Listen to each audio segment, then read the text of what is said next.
My name is Christopher Bess. I'm a captain with DeKalb County Fire Rescue. I've been employed at DeKalb County for 15 years. I'm also employed at the City of Roswell as a firefighter paramedic, and I've been with them 6 years.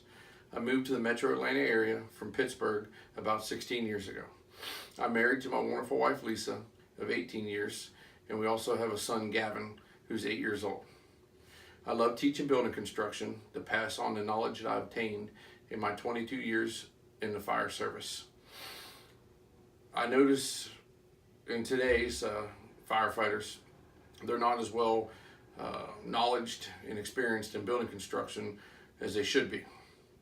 So that's why I enjoy teaching this class, so I can increase the firefighters' knowledge.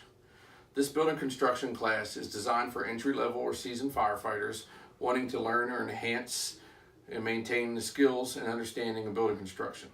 This class provides an understanding of construction types from fire-resistant materials such as brick, block, concrete, and steel to wood frame structures. Has everybody had a chance to sign in to the class roster? If not, we'll do that. I'll pass it around so everyone gets the opportunity to sign in. I would also, I'm going to pass on a few notes to you. I don't like cell phone usage while I'm teaching. At least have them on vibrate if anything. Please don't be answering calls unless it's an emergency, and please don't be texting. I'm taking my time out of my busy schedule to pass on this class to you all, and so I want you to get the best experience you can from this class. Also, the bathrooms, there's some across the hall, and there's another set down at the end of the hall. The exits, there's one on each end of the hall, and then there is the door where everyone came in from. So let's get started. So I'm assuming that everyone was able to get their copy of the NFPA building construction book, and that's the book we're going to be using. So first, the introduction. Knowing building construction enables firefighters to predict how a fire will spread, make determinations about structural integrity, and recognize warning signs of imminent collapse. Fire risk also depends on occupancy and the contents. Occupancy is how a building is used. Contents vary, but they're usually related to the building use. So if you're going into a residential fire, you know you're going to have residential contents. You know, commercial fire, obviously it depends on what's being manufactured at the building. Objectives.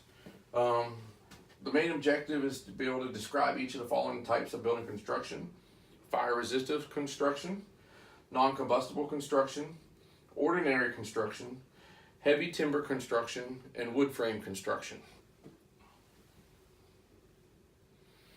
Here's your types of construction. Type 1, which is fire resistive. Type 2, which is non-combustible. Type 3, which is ordinary construction.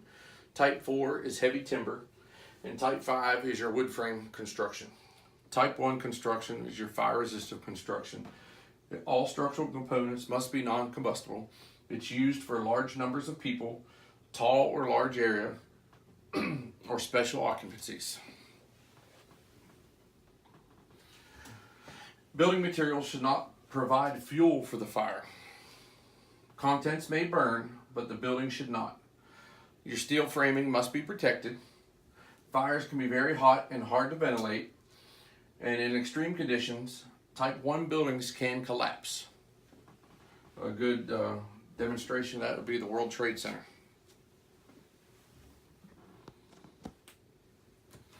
Type 2 construction is non-combustible. All structural components must be non-combustible. Their fire resistive requirements are less stringent than that of type 1.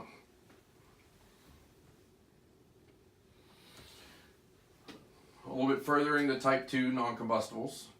The structural components contribute little or no fuel. Fire severity is determined by its contents. And the most common is a single-story warehouse or factories. So for right now, we'll go ahead and take a little break, and we'll move on to type 3 and we'll finish out.